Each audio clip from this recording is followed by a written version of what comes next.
Hi, and thanks for tuning in to This Week in East Brunswick, the township's own news and information program. Today we'll visit the high school gym to learn about East Brunswick's Youth Commission and its first volleyball marathon held for National Youth Week. Later, Sandy Udell will be in the studio to speak to Hand in Hand coordinator Hillary Horn about the Festival for the Mentally Handicapped to be held May 3rd at Middlesex County College. Our regular features will include health facts from Ken Shalhoub, today focusing on the link between calcium and hypertension. Consumer Aware with Adrian Eisner will help prospective home buyers or sellers to choose a real estate broker. All this plus our Township Council review will follow after this look at next week's Channel 8 schedule. Stay tuned. Monday at 10 a.m., Look Great, Feel Great will feature aerobic exercise with Lenore Kulik. Followed at 10:30 by For Art's Sake and a discussion of custom clothing with host Dolly Vasta and Mary Louise Cooper. Tuesday evening at 7, Check It Out comes to you from the libraries of Middlesex. At 7:30, it's Sports Talk's Winter Sports Review with John Megliero and Sentinel sports writer Jimmy Allender. About East Brunswick follows at 8, featuring a 1-hour discussion of traffic and transportation in Middlesex County with Mayor William Fox, freeholder David Crabiel, County Engineer John Reiser, and a panel of East Brunswick residents. Wednesday afternoon at 3, it's Stories from the Library. Then Wednesday night at 8, it's the Arts from the Middlesex County Cultural and Heritage Commission. And we'll be back next Thursday at 7 and 8 with another This Week in East Brunswick. Please watch the Channel 8 schedule for repeat telecasts of all these programs. In observance of Youth Week, the East Brunswick Youth Commission sponsored a volleyball marathon held last Saturday evening at the East Brunswick High School gym.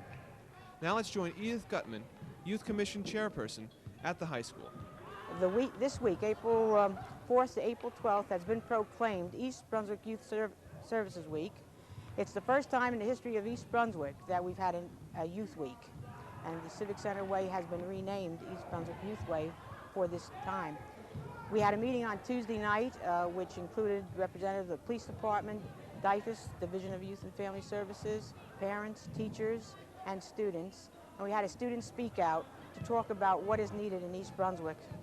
In addition, we're giving out cards, emergency numbers, so that students can carry this in their wallet, and whenever they need help, they'll always have it handy. The object of the East Brunswick Youth Services Commission is to try to help teenagers not get into trouble with authorities. One of the things that we've done is put out a directory called Where Do I Turn? This is our second printing, and the second printing has been at the good graces of the township, who has given the commission $1,000. The purpose of the directory is for students who may not have an adult to turn to. They can use this directory to call a social agency if they're in trouble or to find out what's going on in town. We're culminating Youth Week with a volleyball marathon here at the East Brunswick High School Gymnasium. We're hoping that everyone will have a good time, and we also hope that all of the citizens of East Brunswick will become active and interested in our activities.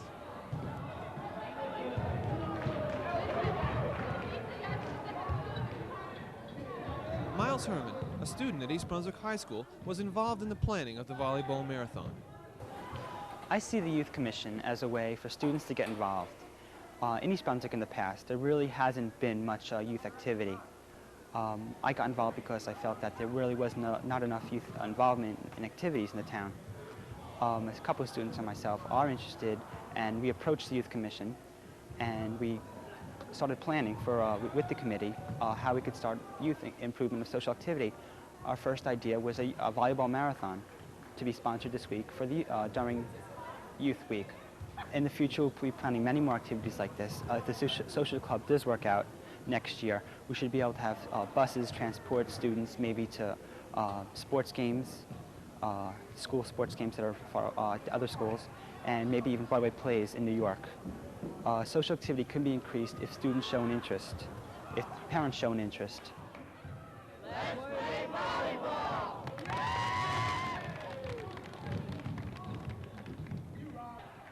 If you'd like more information about the East Brunswick Youth Service Commission, contact Edith Gutman through the Catholic Charities Mental Health Clinic at 257-6100. If you're interested in the Directory of Services for Youth published by the Commission, or have a service that you'd like to add to the directory, you can contact Youth Services Directory, 288 Ruse Lane, East Brunswick, New Jersey 08816, or call 257-6100. Now let's join Sandy Udell in the studio for information on the Hand in Hand Festival for the Mentally Handicapped being held May 3rd at Middlesex County College. I'm Sandy Udell, and I'm here today with Hillary Horn, the co-coordinator of the Hand in Hand Festival. The Hand in Hand Festival is a festival for the mentally handicapped. It's held every spring at Middlesex County College. This year is the 12th anniversary of the festival, and Hillary's going to tell us how it got started. About 12 years ago, there was a teacher by the name of Dave Bixel who was working, I think, at St. Joe's in Metuchen, who had a program involving his students in the community, and one of the things that they did was get involved with helping handicapped people. And I think what happened, as he told it to me, was that during that experience of trying to get his students involved, he himself became involved with a blind, retarded girl.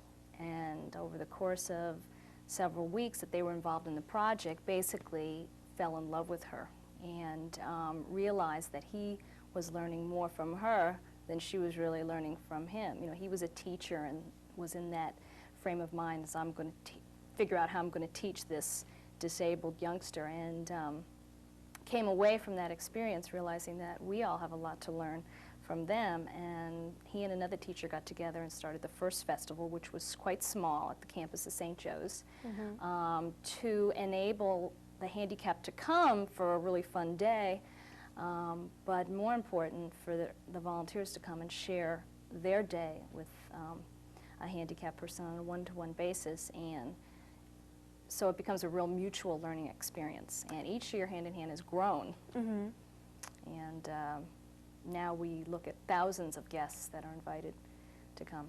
What exactly do you do at the festival? Do you have games and food and? We have everything from pony rides and petting zoos. They take rides in cherry pickers. There's arts and crafts, painting, just endless activities. There's about 300 activities. And, pardon me? Where do you get your support? Oh, well, there's a lot of companies and private contributors that help Hand in Hand financially. In terms of the volunteers, we've been going to the schools to recruit volunteers from the schools. There are a lot of organizations, from the Boy Scouts and the Girl Scouts to the Telephone Pioneers, the Knights of Columbus, on and on. Many, many community groups have been involved in assisting us. In fact, there's a lot of Girl Scout troops, for example, that are making prizes for us, handmade prizes. We're asking the senior citizen groups to do the same thing, because as each guest plays a game, they get a prize. So we need thousands of prizes. What would the typical day of a volunteer be at the festival? Well, that's a good one.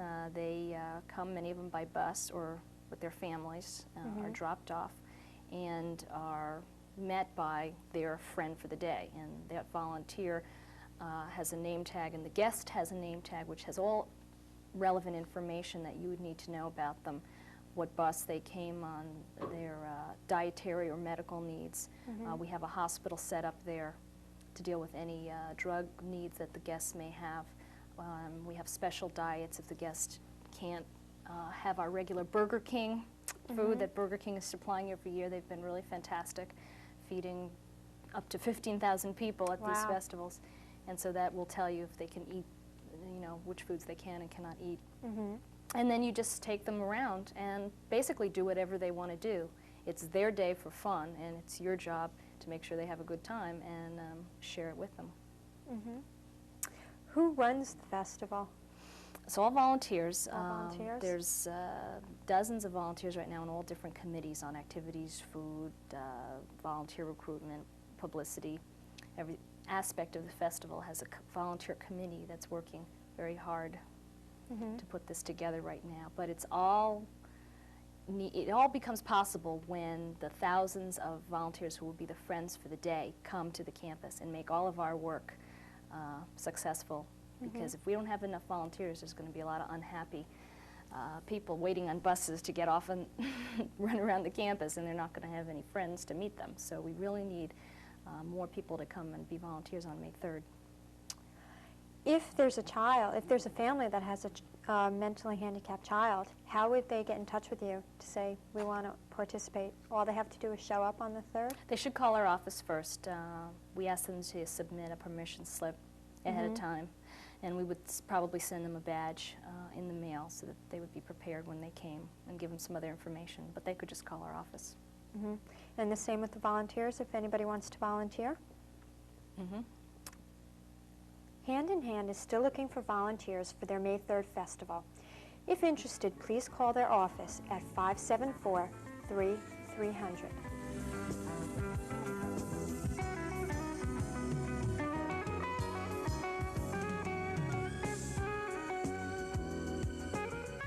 Calcium as an antihypertensive agent? Well, on the heels of a report linking high calcium intake to a lowered colorectal cancer risk, come data showing that calcium can lower high blood pressure. The report, which appears in the December Annals of Internal Medicine, is from David M. McCarran and Cynthia D. Morris of the Oregon Health Sciences University in Portland. The researchers previously stirred controversy with the finding that calcium, potassium, and vitamins A and C were more important than salt in blood pressure control. In the current study, McCarran and Morris looked at 48 people with high blood pressure and 32 people with normal blood pressure before and after 8 weeks of taking 1 gram a day of elemental calcium, slightly more than the National Research Council's 800 milligram recommended dietary allowance. And in these subjects, the overall blood pressure was lowered by approximately 5%, a significant number over an entire population. Now, we as a society do consume calcium. We are all at a slightly low level of calcium intake. We don't drink as much milk as we used to, so this is a factor. And if we just consumed the RDA level of calcium, researchers believe an overall improvement would be realized in our society in the area of hypertension. Now, not by any means is this report saying that if your doctor says to restrict your salt intake, to not listen to him. Of course, this is the standard treatment for hypertension, and it does seem to have a positive effect. But what this report does show is that there are many other things that affect hypertension, and calcium, which is another controllable mineral in our diet, seems to also play a major role in hypertension. So keep listening for more information on this particular topic. Thanks for watching Health Facts.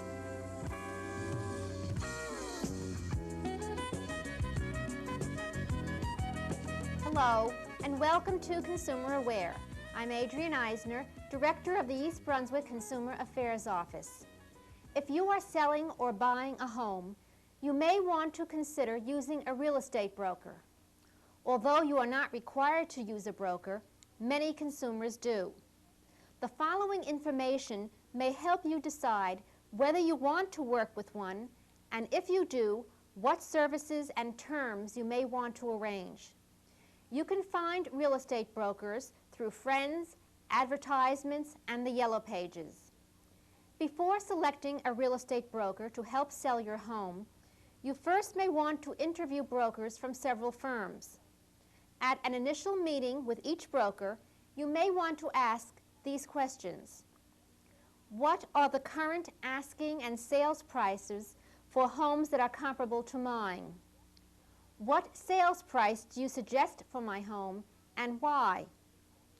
What financing packages are you aware of, and what special financing terms could I, as the seller, offer the buyer? Is your commission rate negotiable? For example, will you charge a commission if I find the buyer without the aid of my broker? Will you lower the commission rate if you find a buyer without the aid of another broker and do not need to split the commission? Will you lower the commission rate if you cannot find a buyer within an agreed-upon time frame? Will you place my home on the multiple listing service, a marketing information system used by brokers that list homes for sale? Will you market my home in additional ways, such as placing advertisements in newspapers and holding open houses at regular intervals? How long do you estimate it will take to find a buyer? Will you write into the listing contract all terms and services that are important to me? Will you provide me with the names and phone numbers of previous clients in my neighborhood, if possible, to call upon as references? These are some of the questions you should keep in mind if you are considering selecting a real estate broker to market your home. If you have any further questions, please contact us at the East Brunswick Consumer Affairs Office. We're located in the Municipal Building. Our office is open from 9 a.m. until 5 p.m., Monday through Friday. The telephone number is 390-6954. Thank you for joining me on Consumer Aware. Please join me again next week. At this week's Township Council meeting, the Council approved the expenditure of up to $28,000 to hire 3 consultants to study the environmental impact of the Turnpike expansion plan. The 3 areas of study are air quality, noise impact, and traffic. The Turnpike Ad Hoc Committee stated that they will spend $6,000 to retain Daniel Gutman of New York City, an air quality consultant, $12,000 to hire Dr. Frederick Kessler of Boundbrook, a noise impact expert, and $10,000 to employ Orth Rogers and Associates of Philadelphia for a traffic study. All of this in an effort to beef up the township's opposition to the proposed turnpike widening. On the lighter side, Monday night was an evening of proclamations. Mayor William Fox presented a proclamation declaring the week of April 20th as National Consumer Week in East Brunswick. Director of Consumer Affairs Adrian Eisner accepted the proclamation. Mayor Fox also presented a proclamation honoring the East Brunswick High School basketball team. Whereas the East Brunswick High School varsity basketball team competed in several competitions, which included a win over Hightstown as well as over Franklin Township on March 15th in the Central Jersey Finals, thereby qualifying them to play in the NJSIAA state semifinals. And whereas during the 1985-86 season, they earned the title of Central Jersey Group 4 champions and Greater Middlesex County Red Division champions. And whereas this outstanding group of young athletes are to be commended for their team play and exemplary sportsmanship in representing themselves in East Brunswick in these competitions. And whereas this team has displayed an enormous spirit of togetherness and desire throughout the season, which is evident through their 24 wins and 4 losses, making them the most winning team in the 25 years since basketball was instituted at East Brunswick High School. Now therefore be it proclaimed that I, William F. Fox, Mayor of the Township of East Brunswick, do hereby commend the East Brunswick basketball team for their outstanding achievements during the 1985-86 season and wish them well in all future endeavors.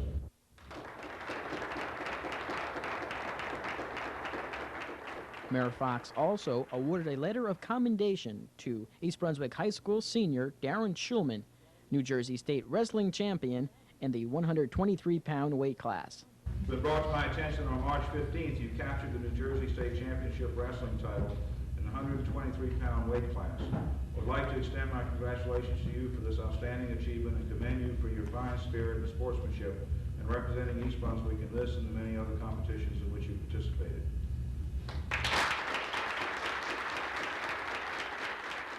That's all for this week. Thanks for watching.